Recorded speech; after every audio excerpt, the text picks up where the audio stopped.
Hi everyone, and thank you very much for coming to this superb venue. Isn't it nice? Hey? I'd like to, first of all, introduce myself, of course. My name is Dalim. I'm Events Director for ISACA London Chapter. And this is our first event here at Grant Thornton. And we feel very lucky and privileged to be here. A little bit of background for you is that it's actually taken 6 months of liaison between myself and our GT host, who I'll introduce you to in a moment, to get to this point in time. So it's great to be at different venues each time, isn't it? Who likes being at different venues each time? Yeah. Great, super. And who likes being at the same place each time? I do, because it's much simpler. Each time we go to a new venue, what's happening in the background is that the events team, led by me, is negotiating and then discussing all the arrangements that you've come to take for granted, you know, food, drink, who goes where, etc. And then finally it happens. So 6 months to get to here.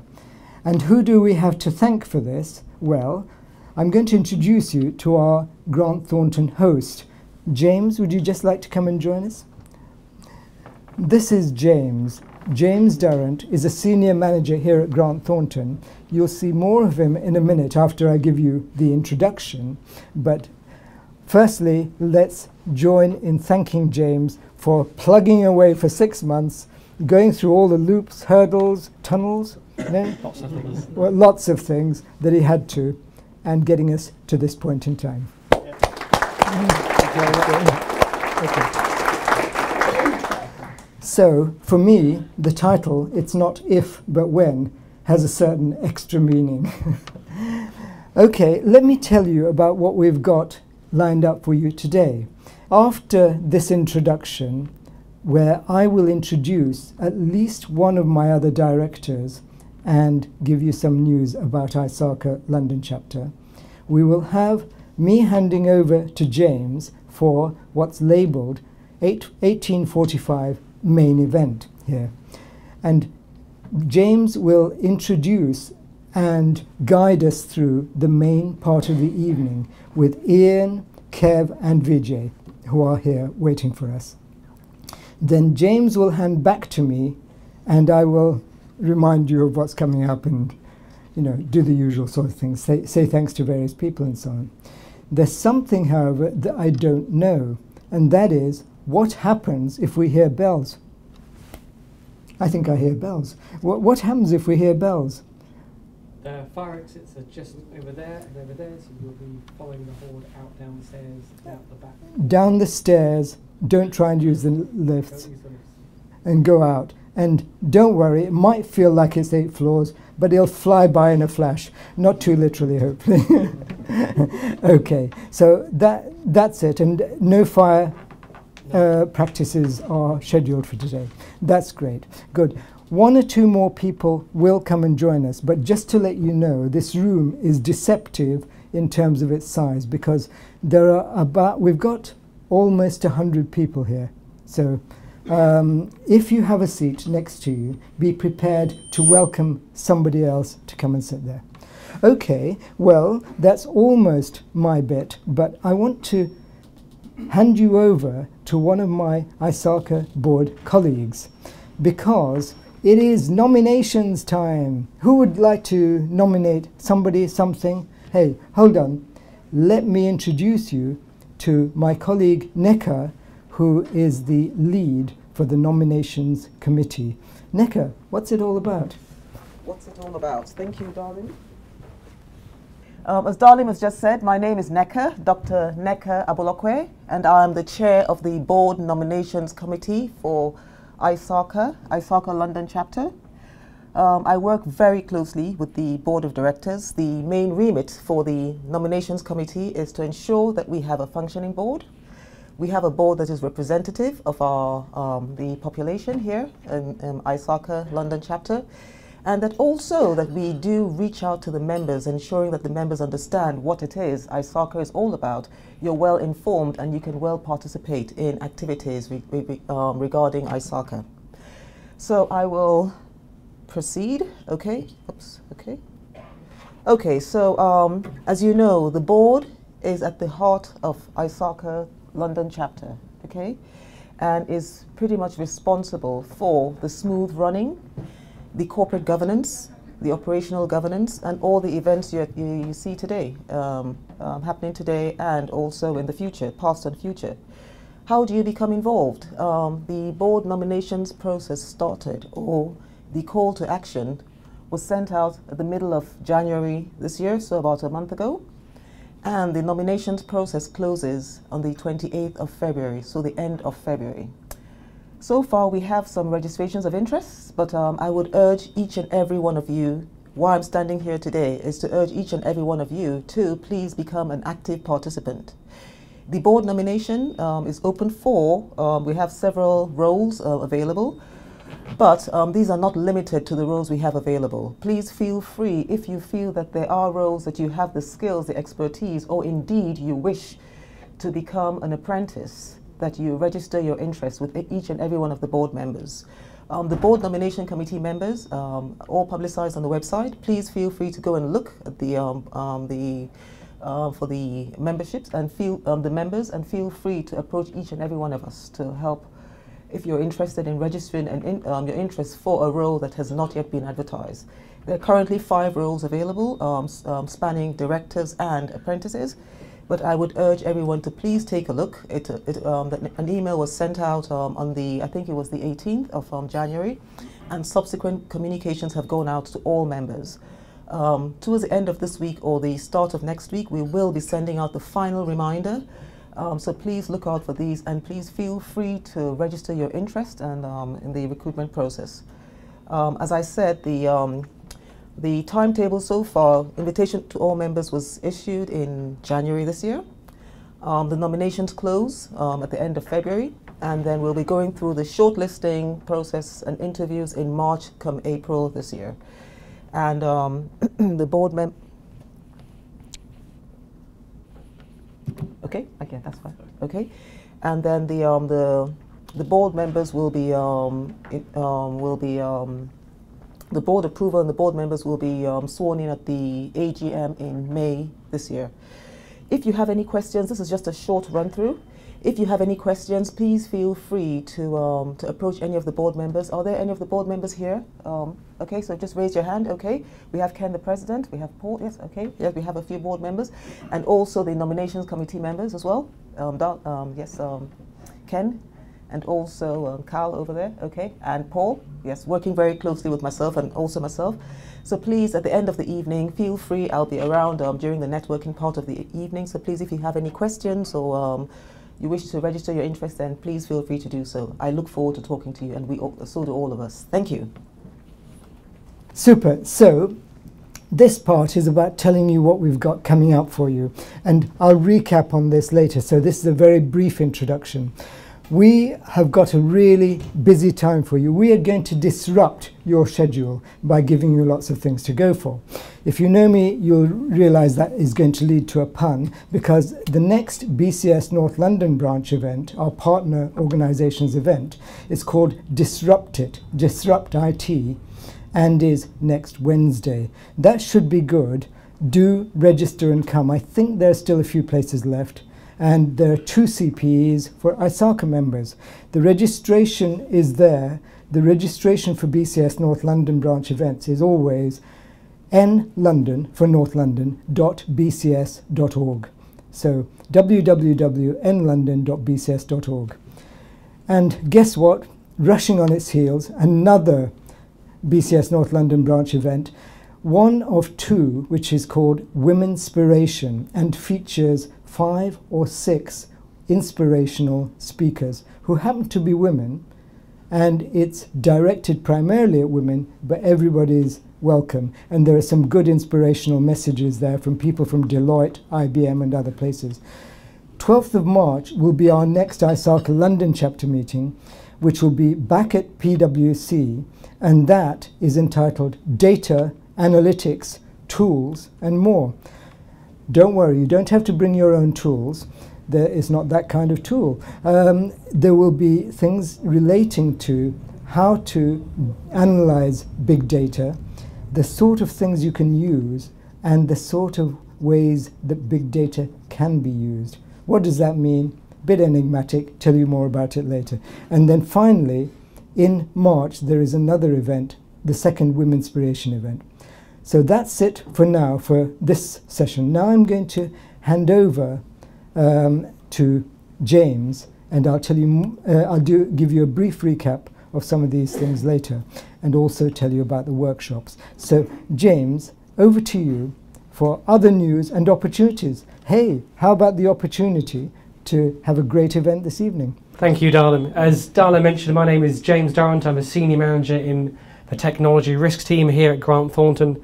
I've been here about 2.5 years, and part of my role is to work with a number of organisations from different sectors, helping them to grapple with the risks that they face from their technology, be that cybersecurity, disaster recovery, IT strategy, this thing called digital that everyone's trying to wrestle with, and what does that mean? And depending who you speak to, you get 100 different answers.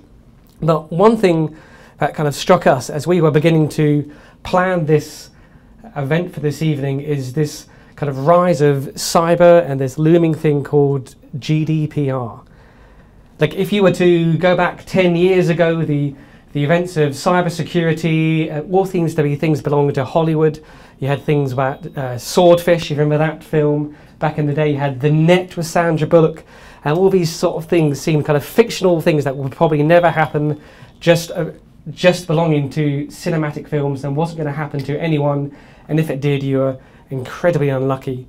But we know there's been a proliferation over the last 10 years of this thing called cyber, and it's not a case of if you get hit, it's when you get hit. What should you be doing? And as IT auditors and other risk professionals, what should we be doing or helping our organisations that we work with to grapple with this and put robust procedures, controls and management arrangements in place to help them effectively mitigate that, respond to that and recover quickly. We all remember the Sony hack that didn't happen all that long ago, and just the way that could have been handled much better, I think, is a good way of putting it. And so we have 3 great speakers for you tonight. We have our good friend and... Yes? Thank you.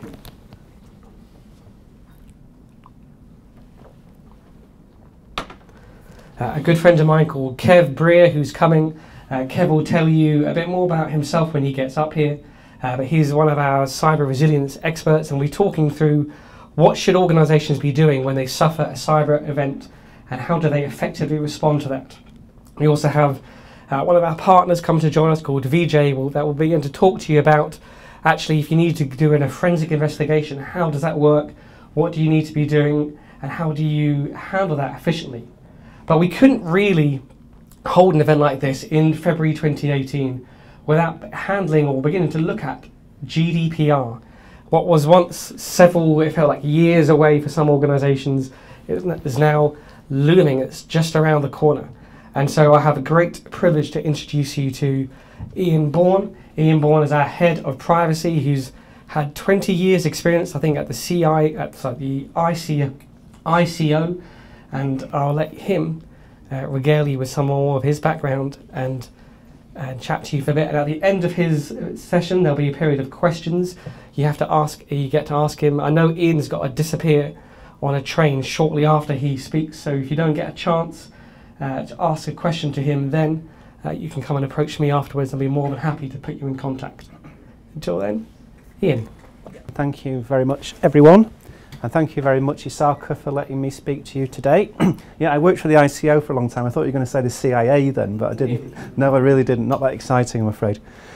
I'm going to talk a little bit briefly for about 20 minutes on the new General Data Protection Regulation, which is the piece of European data protection law which comes into force on May the 25th this year. And like James was saying, I've done so many of these talks during my time at the ICO, and indeed at GT. It was always in a few years' time, it was always next year, it was always 2018, but no, it's this year And what I'm going to do really is explain a little bit about what data protection law is, because I think it's still often very misunderstood about why we have it, what it does, what it's for, and basically to point out the main differences between the current regime for collecting and handling personal information, which is what data protection is, and the future regime, which is coming along in a few months' time.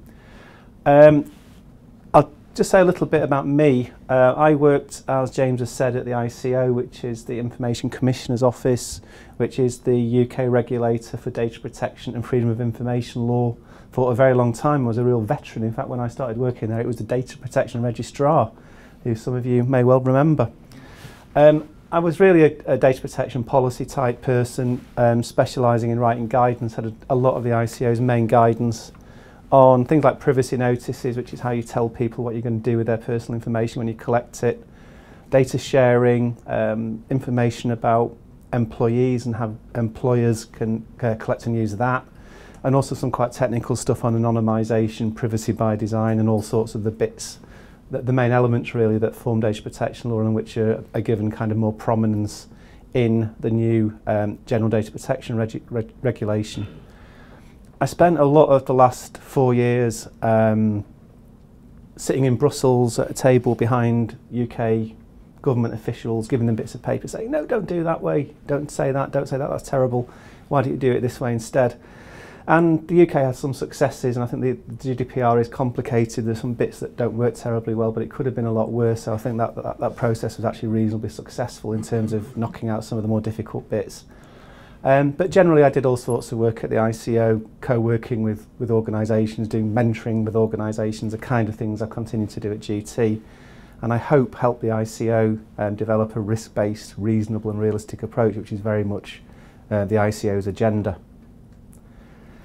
I'm going to talk, there's a lot in the GDPR, but what I'm going to do really is just explain some of the main highlights. I don't want to sound frightening, but I think it's important to remember that the GDPR really ups the ante in terms of what happens if you have a data breach or collect information in a deceptive way or generally don't comply with the law.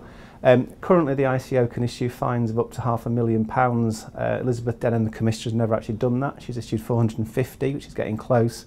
But fines for big data breaches, big significant data breaches, could be very high. And some of the recent news stories we've had about organisations that have lost really quite extensive collections of personal information, including high-risk stuff such as people's bank account details taken for payment purposes, and have not fessed up but have apparently concealed what happened. If in situations like that, I think there could be some quite big fines levied quite soon, although the ICO is a very reasonable organisation and isn't going to seek to wield the stick unless it's got really good reason to do so. I'm going to talk about some of the main kind of new bits of data protection, looking really at the continuity as well as the changes, and I will just say something about the continuity. Data protection law has been around in Europe since 1970, in Germany. In the UK we've had data protection law since 1984. So whilst it's still considered a kind of new and immature part of the law, it does have quite a provenance already. And data protection laws had the same kind of principles, the same basic concepts for a very, very long time, going right back to international instruments in the UN and other places, going actually before the 1970s. But those basic principles that when you collect information about somebody, they should know what you're going to do with it, they should know who you are, and you should stick to the deal in terms of the purposes for which you're going to use that information, are considered reasonable by most people.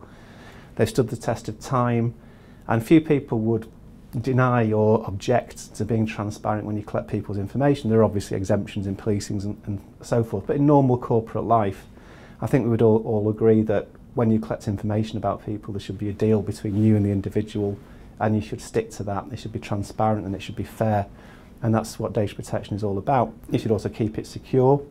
You should also give people access to their records, and these are things that when they were introduced, were things like access rights were considered very, very controversial, and they can be a pain to deal with, there's no doubt about that. But it's generally accepted, I think, in the corporate world that yes, we should keep good quality records about people, and yes, we should be prepared to grant access to those records. And if you're doing the right things and collecting the information, it's accurate, it's up to date, you should have nothing to fear. So Data protection will give you a package of protections as individuals, and it gives you a package of responsibilities as people who collect information in terms of security and so forth. So that's been around a long time, and it's generally accepted, I think, and it's generally understood, and it's generally considered to be a socially desirable thing in the information age. I think it's a necessary counterbalance to all the clever things that we can do with data and analytics and so forth. So the GDPR builds on that. It's not a radical departure in that sense, but there are some new bits which I just want to highlight to you now. New rights for individuals. The most obvious right is subject access. Some organisations never get subject access requests. This is when people request a copy of their own information. Other organisations get lots and lots. The Metropolitan Police, for example, got over 10,000 last year. So depending on the sort of organisation you are, this can be a big issue or a little issue. But subject access rights are going to be free, which means you'll probably get more of them. They currently cost £10. You have to tell people a lot more when you give them the subject access, for example, the right to complain to the regulator. So that ups the ante in terms of the need to keep records that are defensible, that are accurate and so forth. So there's also new rights of data portability, which allows people to obtain a copy of their information in a commonly read machine-readable format, in a common machine-readable format, meaning that you can make a request to a utilities company for a copy of your account information, and they will have to provide it in a way that makes it very, very easy for you to transfer that to another utility company for things like, price comparison purposes. So that's new and powerful rights. Fair processing notices, or privacy notices as they're usually known now, have to be longer and more detailed. You have to tell people more things. Again, you have to tell them about their ability to complain to the regulator if they've got some issue with the way you collect and use their personal information or the content of it. It's a bit regrettable. The ICO and I personally have always been real champions of short, accessible, just-in-time type notices, so that when you do something on the internet, something pops up and gives you a significant piece of information or a significant choice. We've always fought against a kind of very legalistic approach. The GDPR kind of takes you in a different direction, and there are some things that are very, very technical about things like your legal basis for processing information, which I think will be a very, very dubious interest or benefit to the general public, but nonetheless there is a requirement to have in place more detailed privacy notices. If you use consent as a basis for collecting information about people, then the standards for doing that are higher. It has to be very, very clear consent, freely given, unambiguous, and in a marketing context it looks as if when the rules relating to electronic marketing are finalised in a couple of years, we're going to go much more towards a clear opt-in, I agree to marketing type approach. In some organisations that carry out large-scale kind of sensitive data processing, and in some other cases, for example, public sector bodies, they will need to appoint a data protection officer, or at least have some kind of data protection function in place, somebody who can coordinate and bring together all the issues around individuals' rights, data security, privacy by design, data minimisation, and all those kind of things that data protection law consists of.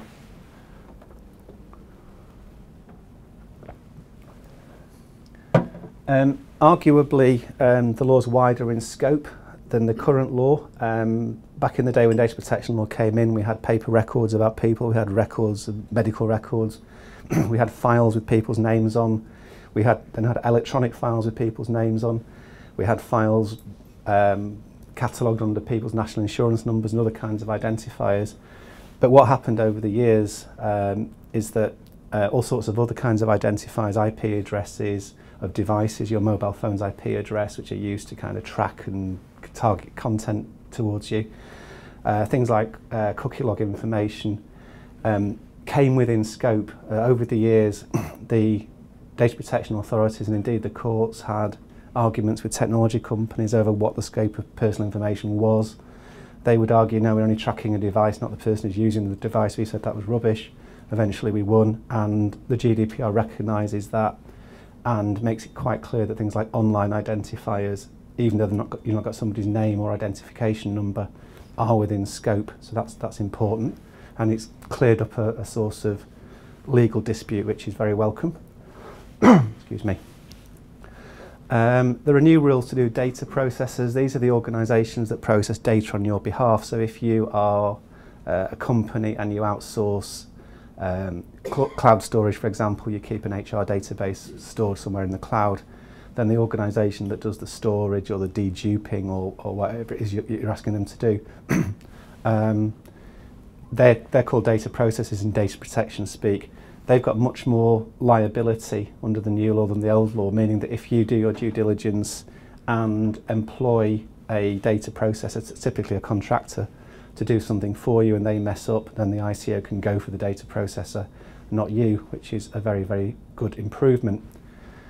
One thing that's new and important is data breach reporting. So if you get a significant data breach, that's one that affects people in some negative way or could affect them in some kind of negative way, then you will be under a legal requirement for the first time to report that to the ICO or to report it to the individuals affected as well. So if you lose a load of bank account details and you leave people open to identity theft or financial loss, then you will be required to actually contact all those people and say what's happened, explain how they can protect themselves and what you're going to do to make sure that the situation's cleared up.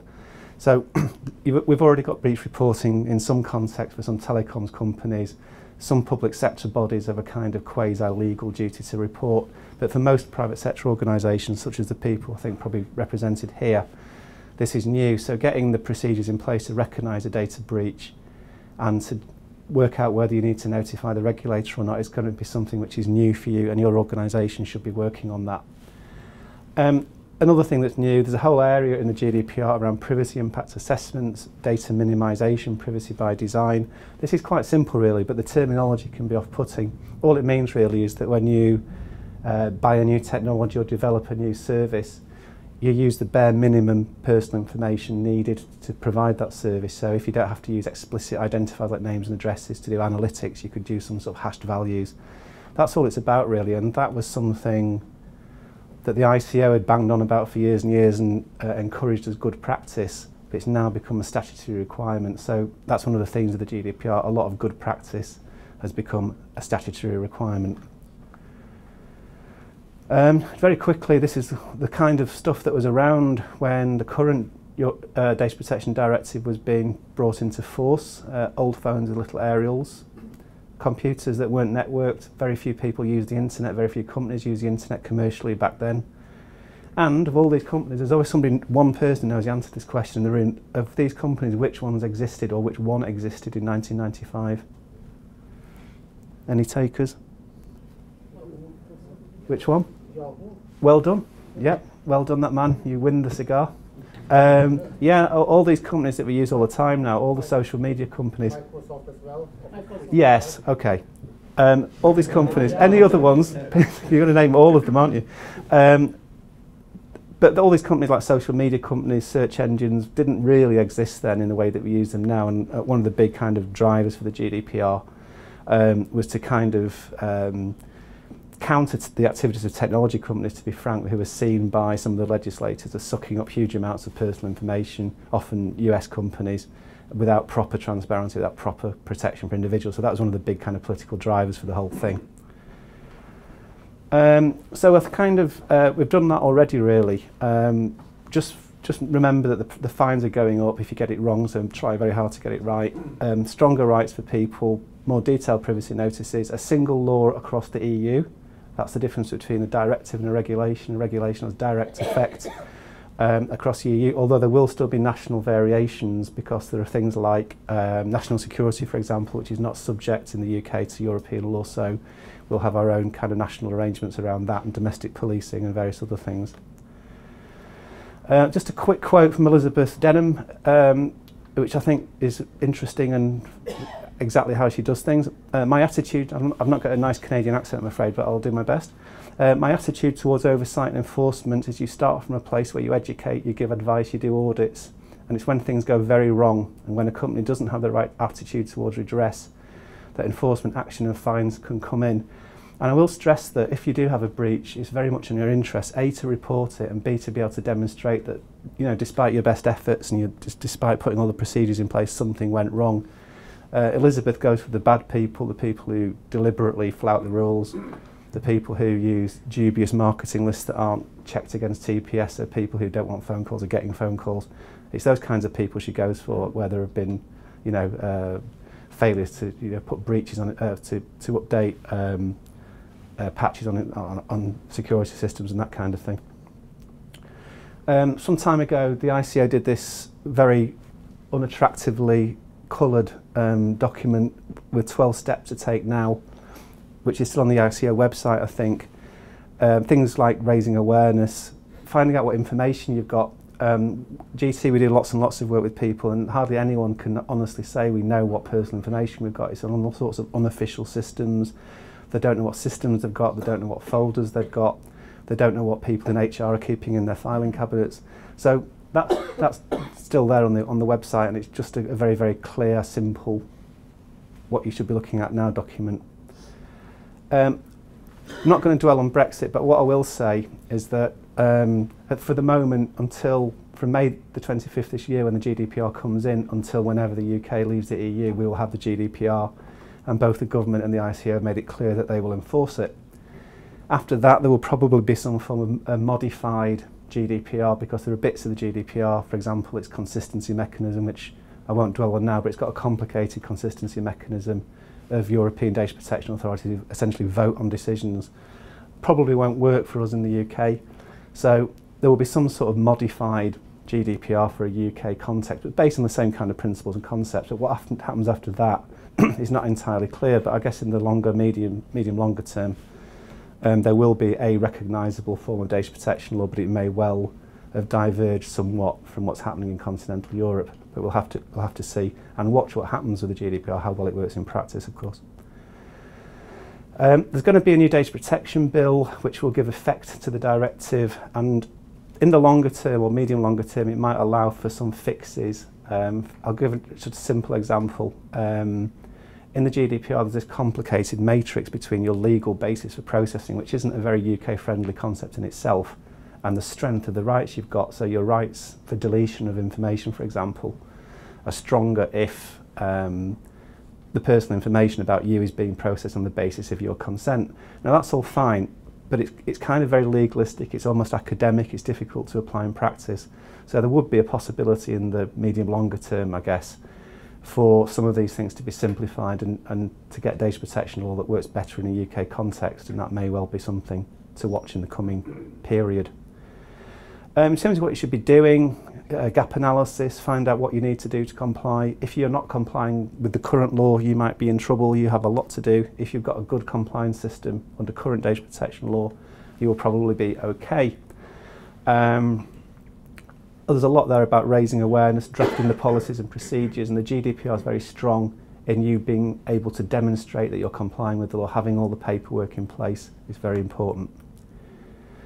That was it. I don't think we need to recap the main changes. I'll leave the slide up there so you can see, but we've got 5 minutes maybe for questions, if anybody's got some questions about anything to do with data protection, information privacy and so forth. Yeah, please, Charlie.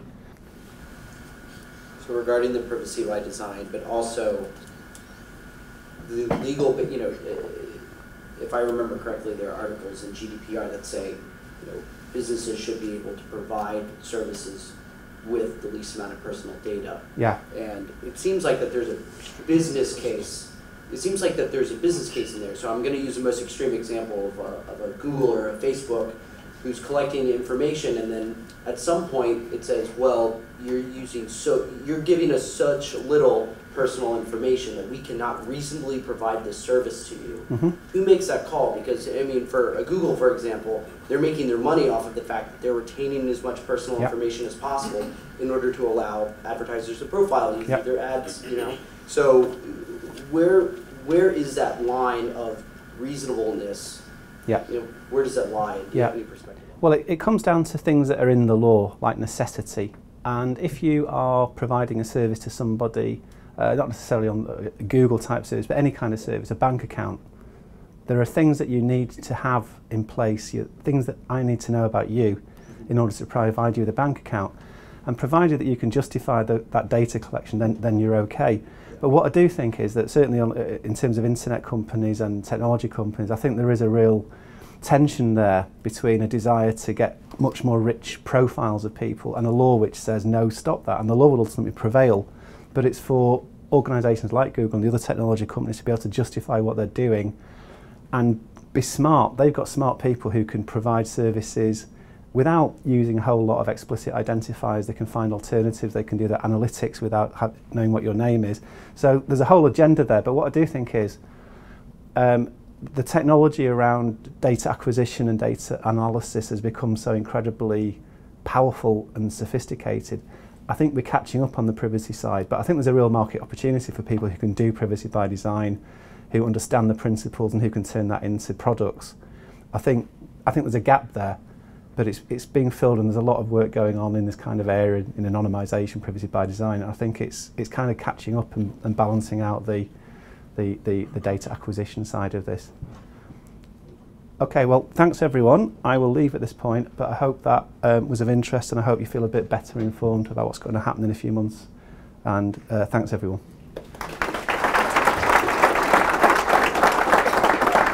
Good evening. Thank you for inviting me along. So Ian was the warm-up act, and privacy is good.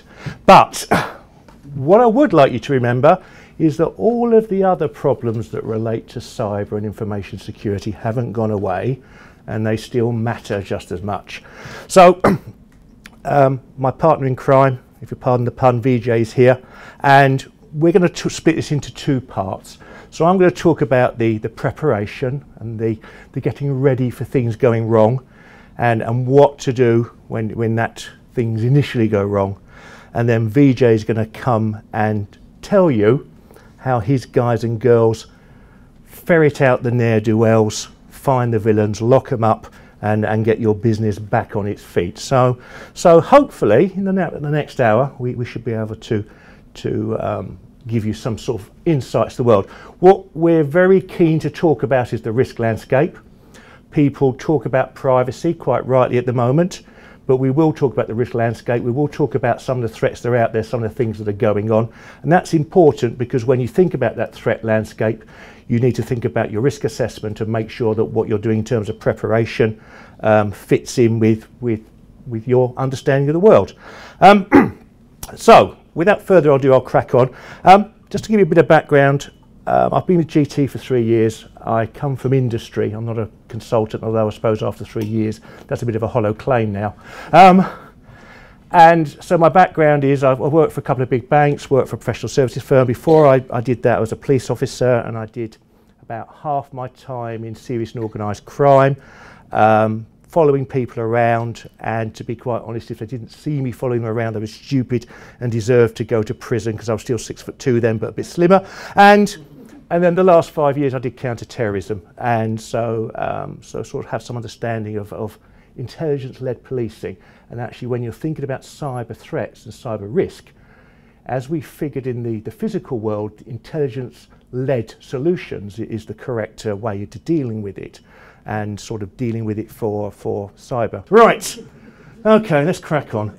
Right, so cyber risk and resilience, working with organisations to protect from cyber threats and data theft. So basically, privacy matters, but we've also got to worry about the network and infrastructure security directives, which are aimed at those organisations that support our critical national infrastructure.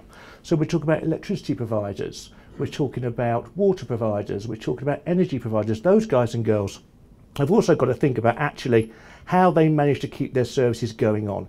And not only just those people, but the banking world, even the old lady of Threadneedle Street, sometimes she falls over and CHAPS doesn't work as well as it's supposed to. And so we need to sort of think about how these things happen, why they happen, and what we can do about it. Right, so this is what we do in GT. We've taken a 5-pillar approach. Basically, it's the NIST model, and we've adapted it because we don't like reinventing the wheel, and we quite like the NIST model. So we've taken this model and sort of updated it and tweaked it a bit, and that's what we've come up with. We've come up with these sort of 5 pillars, 5 phases of prepare, protect, detect, respond, improve.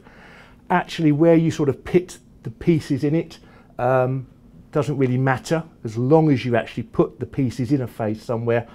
Paradoxically, we still think about the world from a sort of nuts and bolts type perspective, all the way back to that 1900 mechanistic view of management theory, trying to split jobs into little areas and trying to give people little areas. It doesn't really work for matrix management, really doesn't work for cyber, really doesn't work for virtual organisations. So what you really need to think about is, what do we need to do? Where it fits, it doesn't really matter, but what we need to do is think about where it fits in and how we do it. So this is probably one of the most important slides here. It's actually prepare, protect, respond, improve, but in the middle, that hub, the pivot, is risk management. So if you think about those 5 areas around the outside, it all pivots on risk management. And so that's why the arrows sort of feed in and out. You should always be sense checking back to the risk management piece. The new British Standard on Cyber Risk and Resilience, which is 31111, comes out later this year. That's been a bit of a challenge getting that written. But basically it sort of espouses that theory that no matter what you do in terms of your phases, you have to link it back to the risk. Right, this is the high level approach. I hate this slide. We sort of try to figure out the different bits and where they would fit. This is where we suggest it might fit. It's just a sort of an opening gambit, really. It's for you to decide in your organisations where the best fit is for your organisation, your culture, and what you want to get out of the programme. Right, this is where it gets interesting.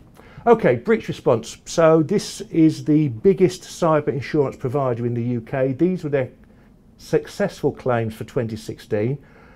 They didn't share with me the figures for their unsuccessful claims. But the interesting bit for me is 49% is cyber crime, either cyber enabled or cyber dependent. They didn't split it out between the two. If you don't know the term, cyber enabled, which is like phishing, smishing and that sort of stuff, and cyber dependent is where the actual crime is used using computers, which is your DDoS, your hacking, viruses, that sort of stuff. 28% is human factors. Again, that's fascinating. From my experience, most human factor incidents are human error.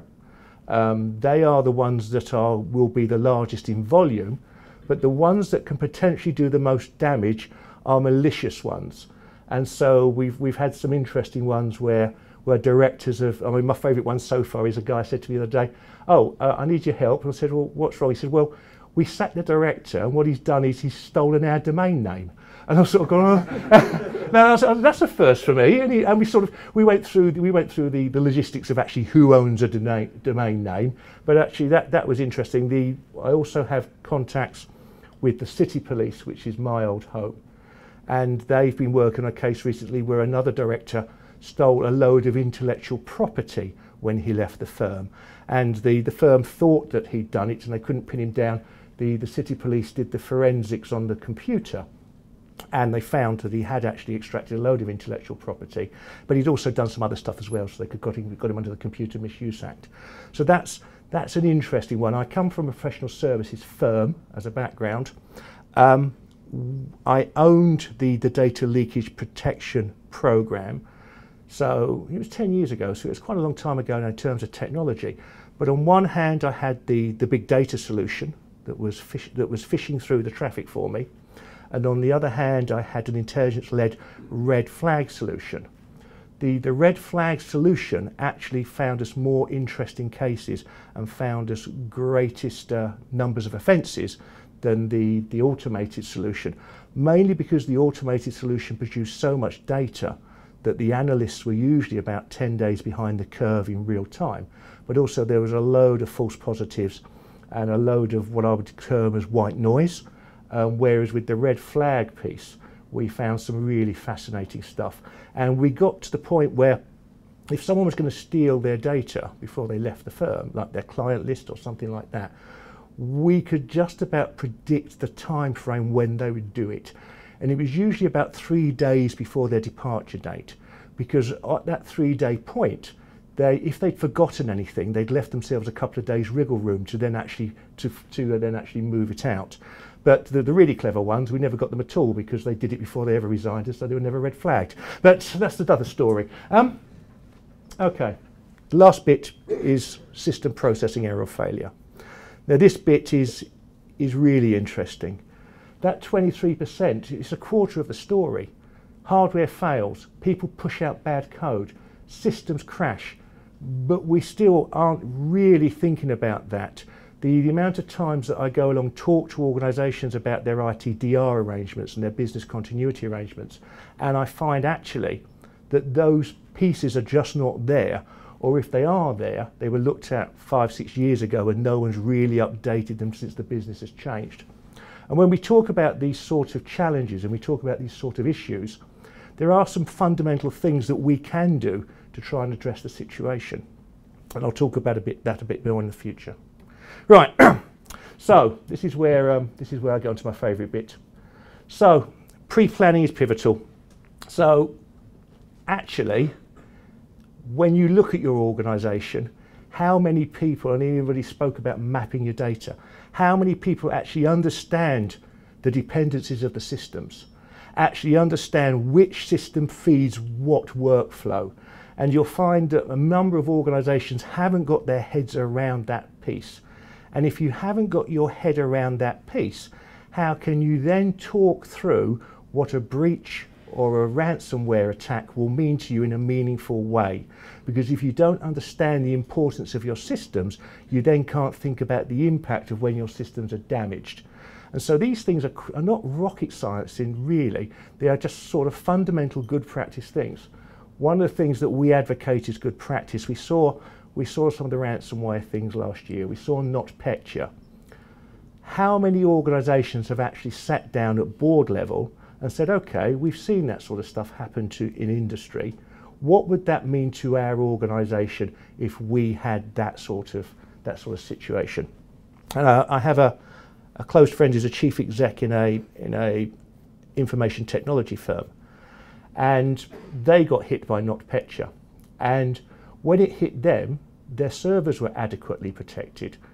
But as you know, that ransomware messed around with the administrative rights on laptops as well. And so of their 14,000 laptops, they lost 9,500 of them globally.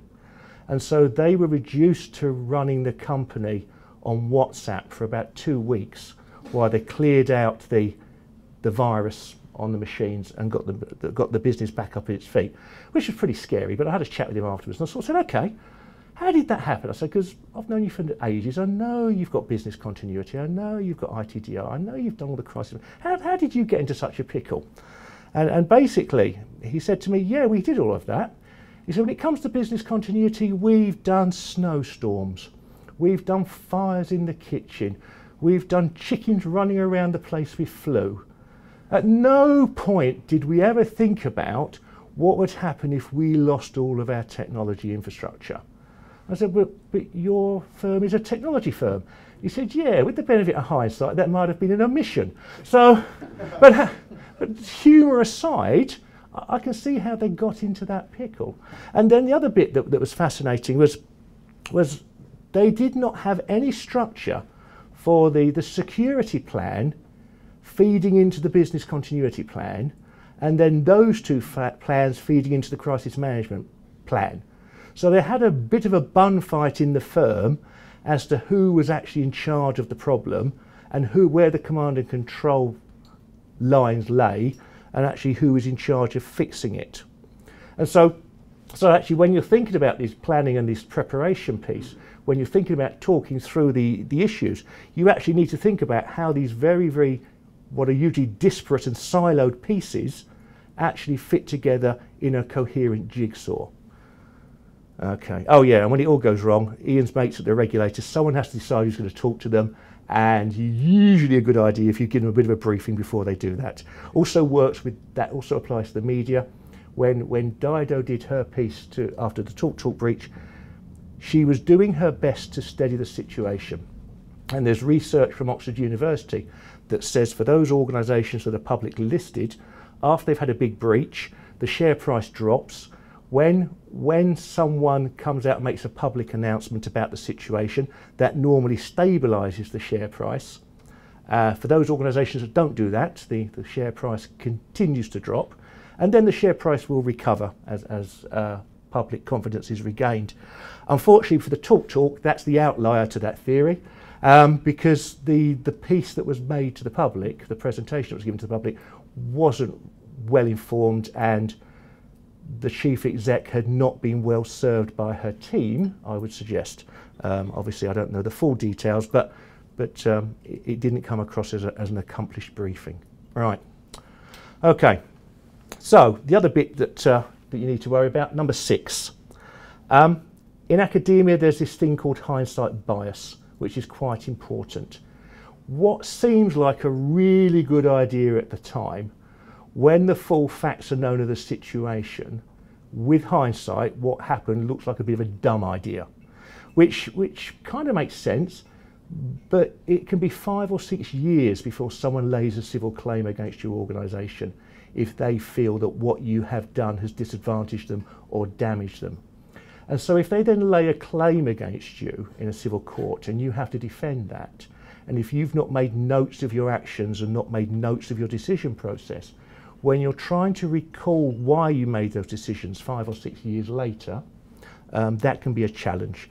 As I say, I used to be a police officer. Remembering what happened last week can be a challenge for me. So, yeah, that's quite important. Holding statements I've already spoken about. This bit at number 8, there is statistical evidence to show that most hacking attacks happen in the early hours of Sunday morning of a weekend, because they know that if they get in then, they have a greater chance of getting away with whatever data they want before the incident is discovered on the Monday morning. So for those, and I've lost count of the number of organisations that I've been to do a security review on, and they have a security operations centre that does not cover the twilight hours or the weekends. It only covers core business hours. And you sort of say to them, well, what happens? Does the last person on Friday night turn off all the internet connections? And they sort of giggle at me. But actually, it is quite insane that someone would stand up a SOC during core hours, but then not bother doing about anything during the twilight hours. Something that's really important is third-party suppliers. The gentleman over there already made a comment about third parties. Third parties are pivotal. For most of the big breaches over the past 36, 48 months, the access route has been through third parties. The villains are in a sort of a game of warfare with us. It's a sort of asymmetrical warfare. They are trying to outsmart us all the time. They have learnt that actually we have got better at protecting our organisations. So they are now targeting the third parties, because the third parties, some of them are softer options, and some of them are not as good at their background checking, their vetting and their physical security as some of the banks and professional services firms. And so you actually need to think about what that means for you in your industry, especially if you heavily rely upon third parties. And the other bit is you have to think about what you would do and how you would manage an incident that would involve one of your third parties. Because with a third party, they may not want to be open and transparent with you. I realise that's a generalisation and that doesn't apply to all third parties, but based on what I've seen in industry, sometimes they cannot be as open and transparent as you may wish. So what you need to think about is actually how do we build effective relationships? How do we get them to trust us that we're not going to cancel the contract and that all we want to do is protect our assets and our reputation and our clients? And with the third parties, the actual piece of how you manage a big breach, if you think about Heartbleed, when that happened back in 2011, I think it was, actually reaching out to that sheer volume of third parties that were impacted, understanding the impact upon those third parties and what they were doing to mitigate it so that you could reassure your clients and your customers, that in itself was quite challenging. So actually having some sort of a structure of how you communicate with your third parties and how you manage an incident that's large scale is quite important. And it all comes down to training and exercising. That's important. That's that. Right. So this is one of my favourite quotes, which is from Lagardère, who's a disaster management guy, which is my background. So Patrick says, we cannot know the unknowable, guess the unguessable, or imagine the unimaginable. All we can do is train and prepare to face the challenges that these events will create for us. So basically, although I said understanding the risk is important, you're not going to be able to imagine every single risk. You're not going to be able to foresee everything. So all you can do is build some structures and some confidence. And when you're talking about crisis management, exercising and training, I get really upset when people talk about testing, because it's not about just validating plans. It's also about building competency and building the ability of teams to work together that don't normally work together and have a common understanding of objectives and a common understanding of what they're trying to achieve. And that only comes when people collaborate and work together. And so you've got me for 5 minutes for questions, and then we'll pass on to VJ for the clever stuff. Yes, sir. That's a good talk. Can I just ask you, as more firms are moving their applications and data towards the large cloud providers, so what assurances can companies take to ensure that these big cloud providers ensure that they have suitable controls, they have against data breaches, cyber attacks, etc.? That's a great question, and I'll give you the fiver later for asking that. Actually, honestly and truthfully, ask the questions. The amount of times that I've dealt with clients now when I say to them, well, what do you do with your due diligence piece for third parties?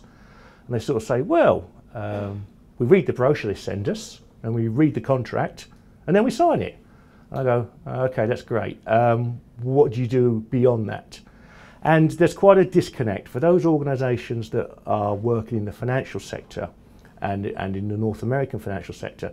There's been a long-held expectation from the regulators that people actually do meaningful, insightful due diligence around these relationships.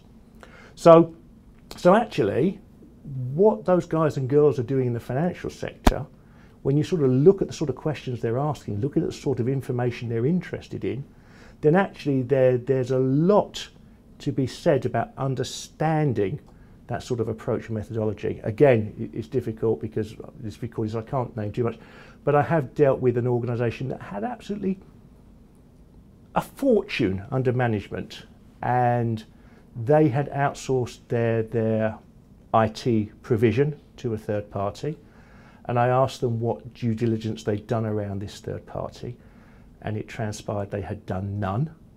And so we assisted them to do some checks. When we did those checks, we found that that third party was actually a two-man band that was running out of a little office in Wembley and had absolutely no cash reserves behind it. If both of those two guys had got knocked over by a 37 bus, they'd have been completely snookered. And there's actually no thought about actually the resilience or the actual capacity of that third party to carry on supporting that organisation. In a previous life, I worked for a bank, and it was I was asked to cover something for my North American colleagues in community banking, and they had an application that was really important to them. So I went out to do the review. And when I did the review, I was met at a really nice, shiny office by the operations director. And he sort of said, oh, okay. He said, if you come with me, I'll take you around to the production centre. I said, oh, great, okay. So I've jumped in his car, and off we've gone. And we've gone into the back of this big town in the southeast. And when we've got there, we've arrived at what is effectively a Nissan hut. And I sort of said, well, hang on, is this it? And he said, yes. I said, okay. I said, where's the server room then? He said, I'll show you. And he took me to the back of the Nissan hut, pulled back the curtain, and there were a couple of servers just sitting in the corner. And I sort of thought to myself, oh, this is going to be a long one. So, but no one had checked before that. And I can understand how that happened. And although we sort of wryly smile about that, it does happen a lot. So it is actually down to asking some intelligent questions, thinking about it, and going back to Ian's point about making sure that third parties are doing the correct thing. It's all part of that big picture, actually understanding what they're doing and how they're doing it. You should be able to set some reasonable expectations. If they've got 27,001, something like that, that's great, but that's just an indicator. It's not actually a full story. Anybody else? I may be off the hook. Good. Good stuff. All right, I'll run away then. Excellent, everybody. So, so if Ian was the warm-up and Kev was the something in between, I don't know what the hell I am, but I think I'm the course before coffee.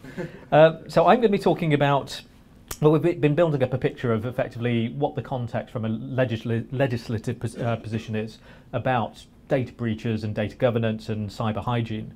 Kev's taken us apart and spoken about cyber resilience and some of the questions you should be asking yourself.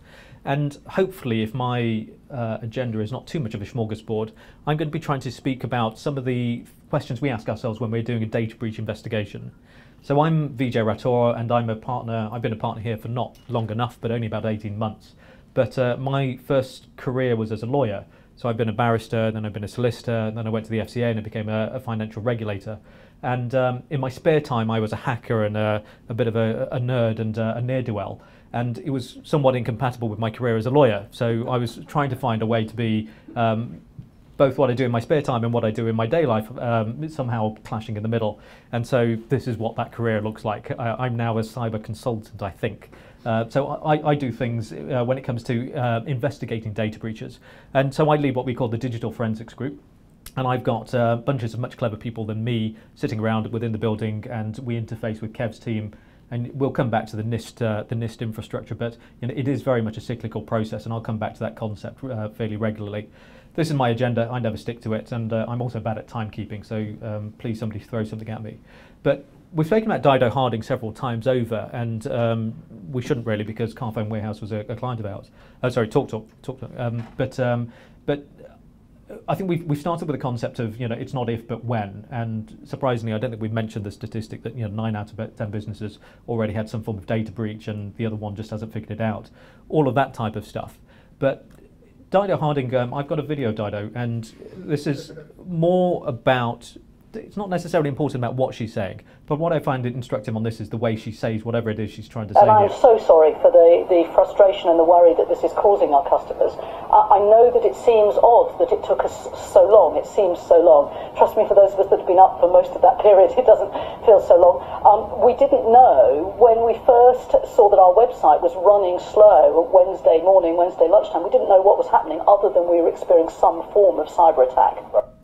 Now this is a very large organisation, obviously in a communications business, and you know, you would think that people that run the internet would know, you know, fairly well if they were suffering a data breach and if data was leaving the business. But so Dido should really have known what was going on there, and you know, I think it's quite telling to see that she was obviously demonstrating, and quite publicly demonstrating, the fact that the business really didn't know what was going on. She referred to it being several days worth of time, with, you know, that they were just trying to work through a weekend, obviously looking very dishevelled. You know, it's not a great presentation of their cyber resilience posture and their ability to shut down and mitigate the issues that they just suffered.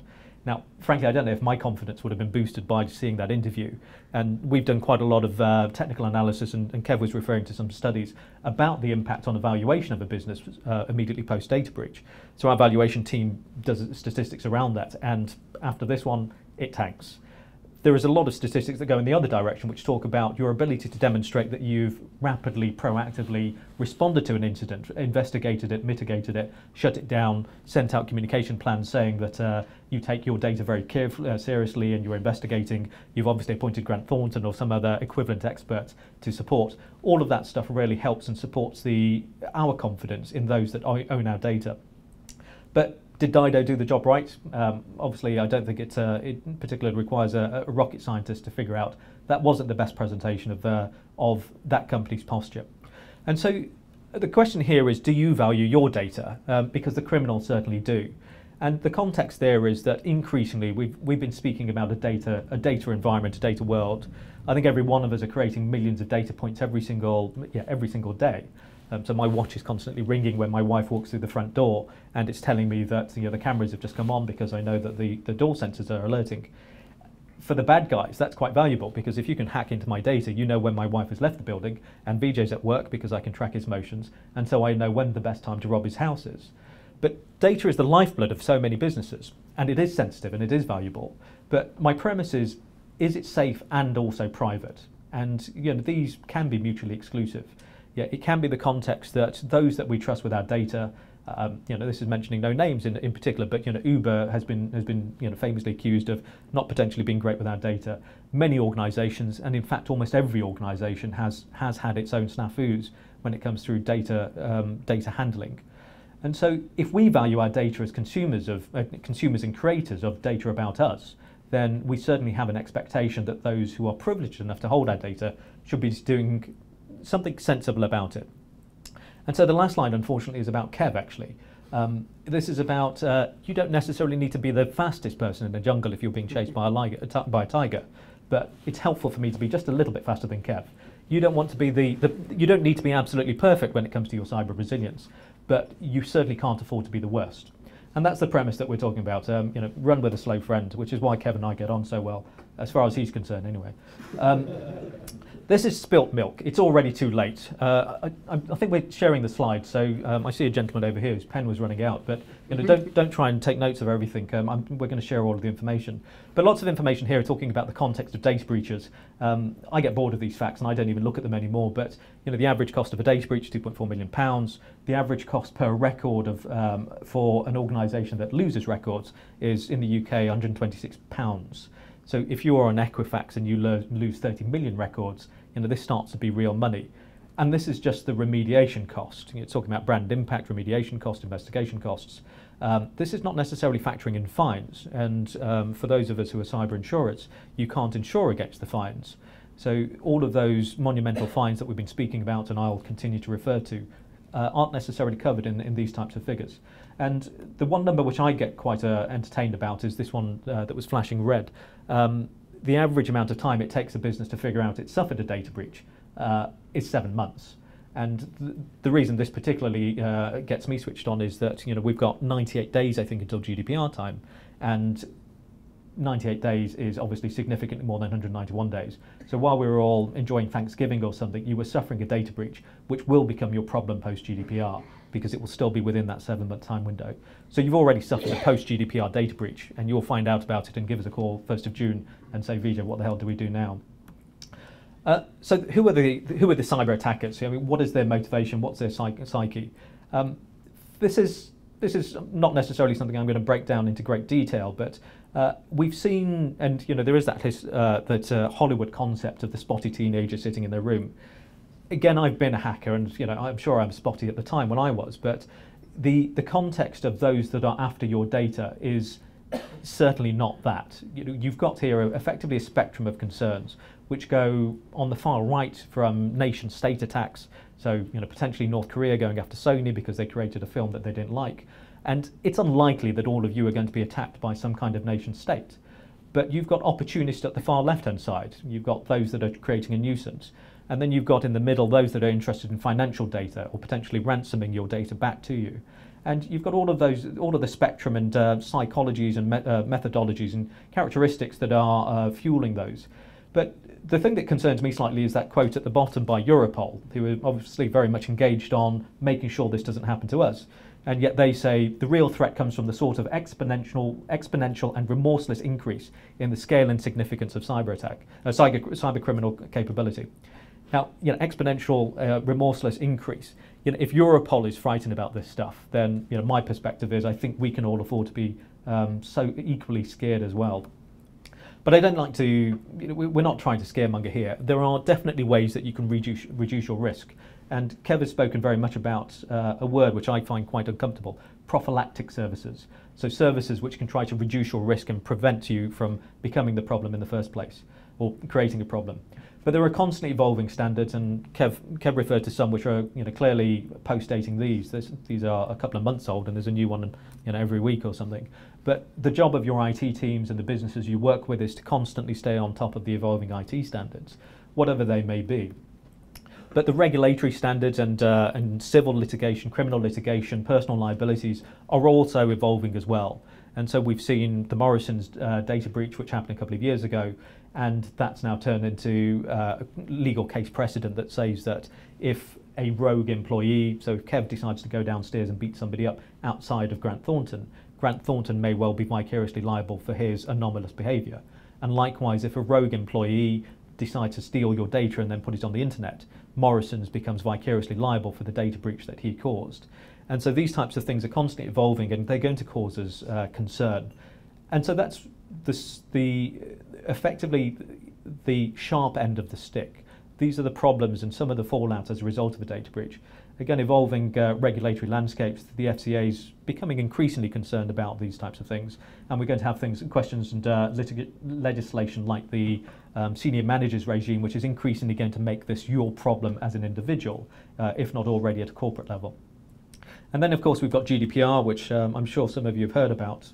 That's meant to be a joke, but one of the interesting things, which I tend to write about, is that Hilton, which doesn't necessarily come within the GDPR regime, but Hilton got fined for a 2014 data breach in 2017, and for part of the reason that they also forgot to tell anybody about the fact that they'd suffered a data breach for several months. They got fined around $700,000. Now, that 4% of global revenue question, if that was Hilton within a GDPR regime, that fine could have potentially been $420 million, which tends to start focusing minds. It's a little bit more painful. So what that really means to all of us is every sector is having problems, everybody's under attack from one direction or the other, and what can you do about it? The bad guys are sophisticated, they're stealing your data, they're putting it on the dark web, and they are typically after your intellectual property. They're not just after photos of your wife, they're not just after credit card numbers, but they are stealing things like intellectual property and trading it with other nation states. They're potentially looking to ransom your data back to you, so blackmail and bitcoins are facilitating a lot of those things. But financial fraud, self-promotion, alongside all of the stuff that we used to think what the dark web was about, drugs and getting contracts on people that you don't like anymore, so getting people murdered. Actually, not at all. The predominant source and function of the dark web these days on the forums that are interested in this stuff is trading information, trading data. So what do we do about that? How do we investigate it, and how do we put the genie back in the bottle? So this is the NIST diagram. So it's one of the protocols that, one amongst many, but it at least as good as any other, in terms of some of the steps you should go through when you are thinking about your data governance and your data estate. Kev talks about this in much more detail, so again, go through his slides. But you've effectively got preparation, so prepare and be resilient, and then something happens. Now, the timeline here, and I very much emphasize the timeline, how quickly you can detect the fact that you've already been breached and your data is already leaving the building is critically important. And yet, as Kev was saying, many organizations just don't realize who they're doing business with and where the hell their data's gone. So detection and analysis is critical. And then once that happens, somebody calls up the phone, and it's always on a Sunday at 3 a.m. and says, "VJ, we've just suffered a data breach. Can you get over here and come and fix the problem for us?" So containment, eradication, and recovery. So mitigating the problem and getting it back up and running again. But actually the most important step in my mind, and I would hope some cyber professionals, is the last step, post-incident activity and learning from your mistakes, making sure it doesn't happen again. There's also one in the bottom right, which is slightly different, called the OODA loop, which I think the military uses, observe, orient, decide, and act. And again, whatever these stupid things mean, they're just about being ready and being somewhat procedural about the way you deal with a data breach. And so, post-GDPR, we're going to have something like 72 hours to notify the ICO and tell them what we think was going on. And if this is just a rough timeline of what I've got to do in one day, think about the fact that 72 hours is a huge amount, is not a lot of time to do a huge amount of work. Computer forensics takes time, and imaging systems, taking systems offline, asking yourself the question, am I allowed to take the website down for 6 hours? So if I've got to shut down my e-commerce platform because I think it's all been contaminated with malware, asking yourself those grown-up questions takes time, has to work through your executive organization, and you've got to think about lots of other things, communication strategies, getting lawyers involved, thinking about the ICO and other stakeholder management. And then you've got the first week of the data breach, which again is even more work. You're formulating more refined plans, thinking about your strategic impact, trying to think about your communication strategy, worrying about Twitter and Facebook and others who are all complaining about your business. And in all of this time, you're potentially hemorrhaging data and you're potentially hemorrhaging brand. So your reputational harm will be just going out of down the toilet, frankly, if you are not on top of these issues. And so that's all the precursor to my presentation. That was the introduction. So what do we actually do? Nobody's laughing here. So So it is actually the precursor. What do we actually have to do from a computer forensic perspective? I don't even understand this diagram. I just stole it from the internet, ironically.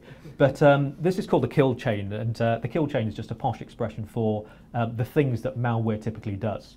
And again, generally what you see, lots of complicated stages, but somebody identifies a weakness, finds a way to inject something into your business or your environment, and then commonly the worrying piece is called lateral traversion.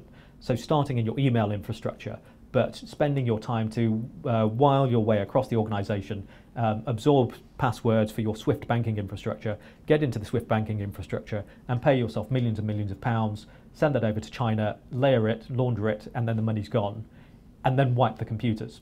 So the kill chain is complicated, and if you're a sophisticated organized criminal, you're going to go through this very quickly. This may well take you 2 weeks as a bad guy, and it will take you months and months to figure out you've had some kind of breach, and then it's going to take even longer to figure out if you need to notify and do something about it. And this is another expression of that, but you know, the top two stats are quite scary, that 93% of breaches can take a minute or less to compromise a system. 53% of breaches don't use malware. Commonly, you know, we're the weakest link, the human factor. So threat hunting and figuring out what the hell the malware that came into your alien system, alien malware coming into an alien environment, figuring out what was going on there and its interactions with your environment are complicated, but it is very much the life of a computer forensic expert. So we use lots of tools, technologies, we use hopefully skilled practitioners to try to take these things apart, but there is a huge amount to do in a very short period of time. We commonly use investigation platforms. This is a video that runs for about 10 minutes, but whatever this means, it's a very dark screen of somebody moving his mouse around. But what we do is we put remote agents on systems very, very rapidly. You know, if I've got a school right now that has suffered a data breach, and we will immediately drop in 600 remote agents, gathering telemetry all across the system, sucking up all of their network information, finding out their logs, checking their firewalls, probably first asking ourselves, is there an insider risk? So do we actually trust the IT team who are being unusually helpful and pointing us away from all of the evidence? But you've got to do all of this on the fly, and systems like this allow us to conglomerate all of this information to rapidly peel it apart and figure out where the breach was, where has it gone, what systems were compromised, has it touched my credit card information, has it actually got into the HR records? And this effectively will allow you to crystallize what is the potential impact of the breach. Is it a minor issue, or is this actually an enormous reportable ICO all over Twitter, all over the Daily Mail type of problem? So other things that we have to do in that potentially short 72-hour timeline, we were talking about Petya, and I think this is an example of the NotPetya virus. NotPetya was a piece of malware that was rapidly, in theory, encrypting your hardware and asking you for a ransom. It wasn't necessarily doing that, but how did we know that? So we very rapidly have to reverse engineer source code. So you have to find a copy of the malware. First you have to identify that on the system, get a copy of it, put it into a clean system, so effectively a clean room, and then start to reverse engineer it and seeing what it was trying to do. Is it actually encrypting? Is it decryptable? Do you have to pay the ransom? Do you not have to pay the ransom? Or was this all actually just a smoke screen for some other type of bigger issue that was going on in the background? Often tools like this are used as a smoke screen while somebody's actually pillaging your banking system. So you're worrying about this 5-minute problem while you're actually creating a 100 million problem in the background. So source code analysis, dynamic analysis of systems. So we will use engines and tools and other experts who have already seen a piece of malware like this and see if it is actually a bad problem. What else have they seen it doing? What else have we seen it doing? Have we seen other instances of this? Can we timeline it historically? Can we see that this is coming out of the Ukraine commonly, or is this coming out of Russia? And again, thinking about the geographic profile and the psychological profile of the bad guys. Analyzing it, so dynamic and statistical analysis to see what types of data does it typically use, access, does it encrypt, does it decrypt, can we stop it before it goes out of the building? But with all of that hard stuff to do, actually the counter to that is that it's so easy to find the problems.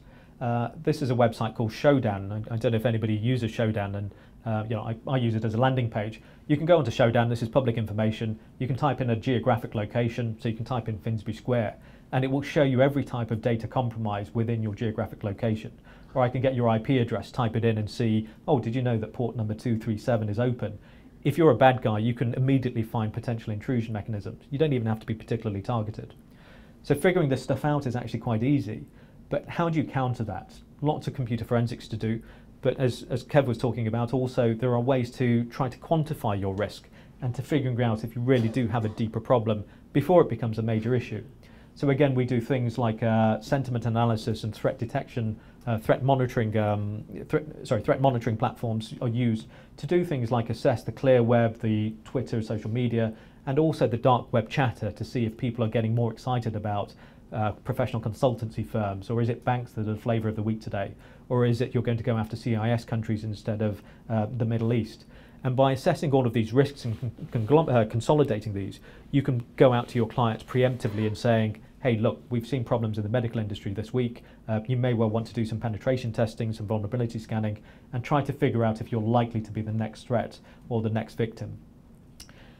And so, somewhat in conclusion, that parameter about not being the slowest person, we recommend, and hopefully my cyber resilience colleagues will be recommending, that you don't necessarily need to protect yourself against every possible risk. The sophistication of the bad guys, and particularly organised criminals in cyber, is now so great that they could easily run rings around pretty much any computer forensic expert. And it is very much a trade-off of time against damage. How much time can you afford to invest in terms of figuring out how much of a problem you have? But obviously you can reduce that timeline and you can reduce that risk by preempting the problem, investing in effective cyber resilience, or effectively using helpful proactive cyber forensic investigations and investigative mechanisms to stop yourself being the slowest person in the jungle. So effectively, some of the conclusions and some of the takeaways that we've seen and learnt at the pain of some of our clients in terms of reducing your risk profile is be proactive. This is not a case of, well, I'll worry about it when it happens. We have been building up that premise, GDPR, legislation, the Morrison's data breach, all of this stuff. We know it's going to hit each one of your businesses at some point soon. So you can't afford to bury your head in the sand. I think Ian referred to it, but he didn't overemphasize it. The accountability principle from the ICO is going to require you to demonstrate that you have invested some mental energy, if not financial input and other practical remediation strategies, to make sure you are not the slowest person in the jungle. Failure to detect the attack. So obviously, again, you can't afford not to ask the questions. You can't afford to go out and go out to that hut and remove the curtain and ask yourself, is this a secure business? And to that end, don't underestimate the bad guys. Again, we have this concept, and I think it's very unfair about the spotty teenager, but you're not fighting the spotty teenager. You're fighting incredibly sophisticated nation states. You're fighting people who really want to find a way into your business. And whatever your business may be, somebody has some perverse interest in your specific data. And if your data is data about me, then I've got a personal interest in making sure that you look after my data. So don't underestimate the bad guys. But also, in terms of don't underestimate, don't overreact. Often you can do a Dido Harding, and in your rush to try to make sure that there is some noise in filling the vacuum, you can speak too quickly. You can overreact, and you can try to preempt the concerns and come out with the wrong information. And the wrong information can potentially be even more damaging and harmful for your brand than no information at all. So you do have a luxury of some amount of time to do an investigation and figure out how bad this looks. And obviously that then allows you to flow into public relations and making sure that the messaging that you are putting out there is competent, it is tested, and it is something that will potentially stand up in front of a regulator. You don't have the luxury of waiting for perfect information, so you will have to say something. But again, don't underestimate, don't overreact, but it can be incredibly valuable to have a pre-prepared statement that allows you to say, we do take your data seriously, we are engaging with experts, and we are looking after your data, and we will try to look after your credit rating and all of that stuff. It tends to be fluffy words, and we've got data notification fatigue these days, where almost every business we work with has already suffered and issued some kind of notification like this. So as a business, make sure you've got a ready-to-go statement. Hopefully you'll never have to use it. But finally, and I think these are the words of Winston Churchill or somebody who sounds interesting, but never waste a good crisis. Every one of these crises is a learning opportunity, and it is an opportunity to say, okay, whoops, it's happened to us once, but hopefully never again. Do ask yourself those painful questions. As a board executive, as an executive in a business, ask your IT team and ask your CRO and ask all of you guys, how can we be better? How do we make sure that we're not the next headline? And I think I will stop there. If that's okay. Any questions I can help you with? So, Joe, seems like the old company's security functions are taken on board SOX operations, security operations centres, to try and give them a competitive advantage to try to identify early alerts, monitoring, potential breaches, 24/7, to try to clear, because they've got the competency, the skills, everything else. Is that actually a very good, viable approach a lot of companies should take trying to address cyber potential attacks? Kev, did you pay him a $5 yet?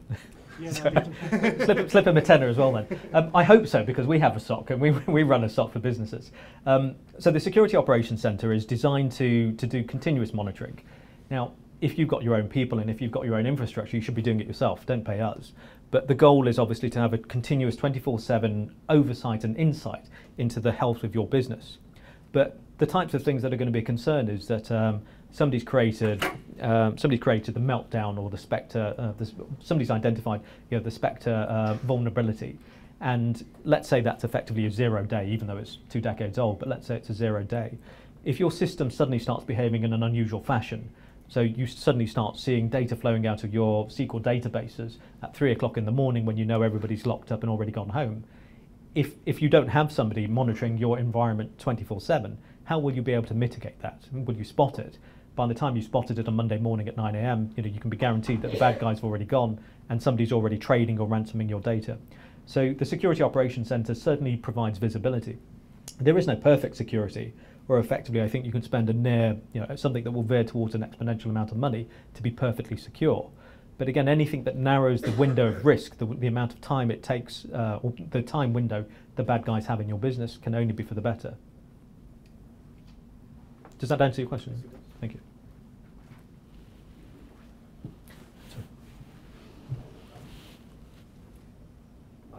Thanks.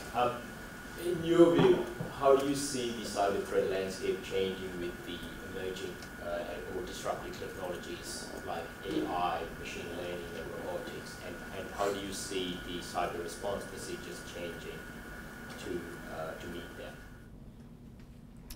So unfortunately, all of my cameras and my watches, let's say, manufactured in the Middle East. And I think a couple of days ago, in the Far East, and a couple of days ago, I think the US issued a notification saying nobody should use a Huawei phone. There are some historical military reasons and I think some cyber threat reasons for that. But I start with a posture that somebody's already breached and got all my data. But if you want to see me walking around naked, feel free. But from a data perspective and as an organization, you can't have that same posture. You cannot afford to be so big-headed about it. So things like Internet of Things and increasingly connected devices, we're all increasingly connected. And every one of those, I see data and data connectivity as both an opportunity and a challenge. You are privileged to hold our data, but with that privilege comes a responsibility. So things like IoT are great, and my watch is connected, my front door is connected to my watch, and my watch is alerting me that somebody's at home. But at the same time, there is an obligation to look after that data. All of that data sitting in somebody's cloud. Now, how do I know it's not just two computers sitting behind a curtain somewhere in the middle of nowhere? So I've got an obligation to make sure that the companies that own my data and have the luxury of holding data about me are looking after it seriously. So things like robotics, great, but increasingly connected. My vacuum I can now switch on from my mobile phone. Again, IoT and connected cars that you can now hack and switch on the handbrake while the guy's belting down the motorway are going to cause a dramatic increase in risks. The bad guys are incredibly sophisticated. They've got the time, often on a spectrum that allows them to be continuously probing, and they won't stop until they found success. So with that level of persistence, you can be guaranteed that almost every computer system is being probed for some weakness. You can only afford to invest in good security and make sure that you're not burying your head in the sand with this stuff. Excellent. Okay, I better sit down. I could go on for days. Thank you, everyone. Great. Well, that I think leads us to the end of this part of the session. If that's given you food for thought, then I'm sure the guys will be hanging around for a little bit in drinks and food just around the corner, just across the way, so we can come and grab them if you've got questions that you didn't get a chance to ask or you didn't want to ask publicly. I'm sure they'll be around. But it's a pleasure to host you, and I'll hand you back to Darnham. Hey, thanks very much, James. Whilst I'm hooked up again, I just want to give you the closing information. And I'll do it without the slides this time because, we can run through these quite quickly. First of all, I just want to tell you that there are a number of my ISACA London chapter board colleagues, directors, and apprentices here. Would you guys just like to raise your hand and shout out your name and role? Ellis, you start. I'm a director of marketing. Marketing, great. Next person, chap at the back, smart-looking chap at the back. Cal, tell us. I am the company secretary. Company secretary, great. Next, Neka. Neka Abulokwe, chair of the nominations committee, board nominations committee. Chair of board nominations committee. Ken Spence, president. Ken Spence, president. Okay, anybody else here? Well, I know that the new events apprentice, Saskia, is here. So Saskia, events apprentice, great. Who else is here from the board? Chap at the back, smart-looking chap wearing... My name is Steve, I'm vice president of the chapter. Vice president, great. Anyone else here? No? Okay, well, we're all here in order to help you to learn more about ISACA, enjoy this event, which I hope you have, and come and see us about other things. Is there anybody here who has not registered or ticked themselves off? I think there are some Grant Thornton people here, and also there's Jane at the back, who's another ISACA London chapter apprentice, I think she is, yeah? Marketing. So, certification, sorry. So, if you have not ticked yourself off, come and see the distinguished-looking chap with the Father Christmas beard here, because he will tick you off, or let you tick yourself off. Yes, and Saskia here. He's got Great, good. Thank you very much. Right, let's run through a few other bits and pieces. We've got some workshops coming up in April. Now, are you interested, or know anybody who's interested in doing a training workshop in CISA, CISM, or C-RISC? Who is? Well, nobody, not including the cameraman, so it'll have to be you then. All right, if you are, we have some courses. You can come and find out from Ken about the details. Come and see him. Fine, we've got a few events coming up, of course, so I'd like to tell you about that as well. Firstly, 21st of February, next Wednesday, ISACA's partner organisation, BCS North London branch, website nlondon.bcs.org. It's called Disrupt It, Disrupt IT. The strapline goes, in 10 years' time, almost 40% of the world's top companies won't exist in any meaningful way. Who will they be? Will yours be one of them? So come and find out, because Paul Armstrong, the speaker, will tell us how you spot and deal with disruptive technologies to your advantage. Next one, March the 8th, another BCS North London branch event, and that one is entitled Womenspiration. March the 8th. What's special about March the 8th? Who knows? National Women's Day. More than that, Neka, International Women's Day. Exactly. So the strapline for that one goes, March the 8th is International Women's Day. A century after some women got the right to vote in the UK, 2018 is a key year for gender diversity and equal opportunities in business and public worlds. Now, this is quite a momentous set of events we're doing. My intention was to have one on the March the 8th with 4 inspirational ladies speaking. Let me just say, the enthusiasm of it has been kind of immense. So we've got 2, each of them with 6 speakers on 2 days. They are very inspirational from what we've done before, and they have a quarter of the audience has been male in each case. So, don't feel afraid to come. Do sign up and come for those as well. March the 8th and also March the 13th at BCS Womenspiration, including partners from the likes of PwC and elsewhere. The other thing that I want to tell you about is that, you know, I mentioned that it took 6 months to get to tonight, and James was instrumental in that from my point of view in terms of helping forge these alliances and so on. I suspect Vijay probably had something to do with it, and Kevin and so on, but it took us 6 months to get to here. Well, our next one is going to be on the 12th of April, and Hiram from Protivity is right here. And that's taken 6 months as well, at least, to get to the 12th of April, and we're not there yet. So I know you are a high flyer, a top climber, all that sort of stuff. And of course, what I'm referring to is that the next event, which is the one on the 12th of April, will be at the Shard, level 17. So if you fancy your chances, preferably come in and take the lift going up as opposed to climbing up the outside, but that's going to be a well worthwhile event as well. It's called Catching the Digital Wave, and we follow this theme about our new digital world and the challenges relating to it. The 3 themes within that are going to be resilience and performance in a digital world, with digital maturity assessments. Then the next one is robotic process automation from a risk and compliance basis.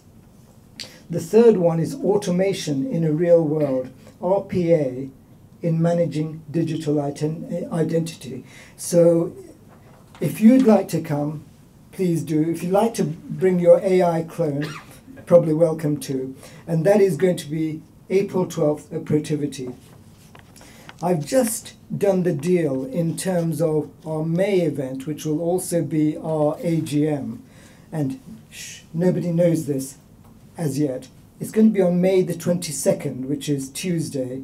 It's going to feature the ISACA London chapter AGM plus event. More details of that later. And then, in case you're a calendar fiend, June the 11th at PwC is our final one for this season. So that's it really.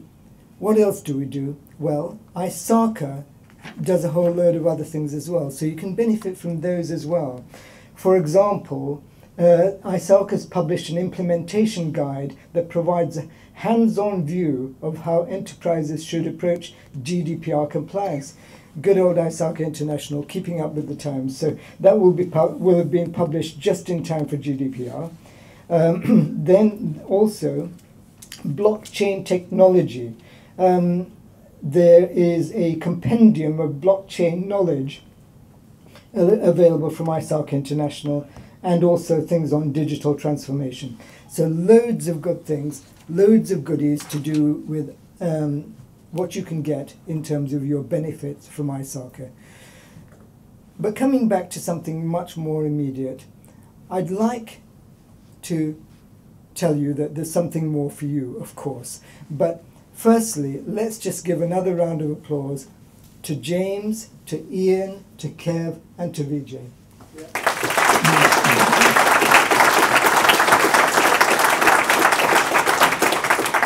Now, that's a little bit of an investment in the future, James, because I'm hoping you're going to lead us in a mad rush over to some food and drink. Is that right? That's fine, yeah. He says yes. So great. So come and leap on James, or come and see Ken, or any of our other colleagues here. And thank you very much for being part of this audience this evening. Thank you.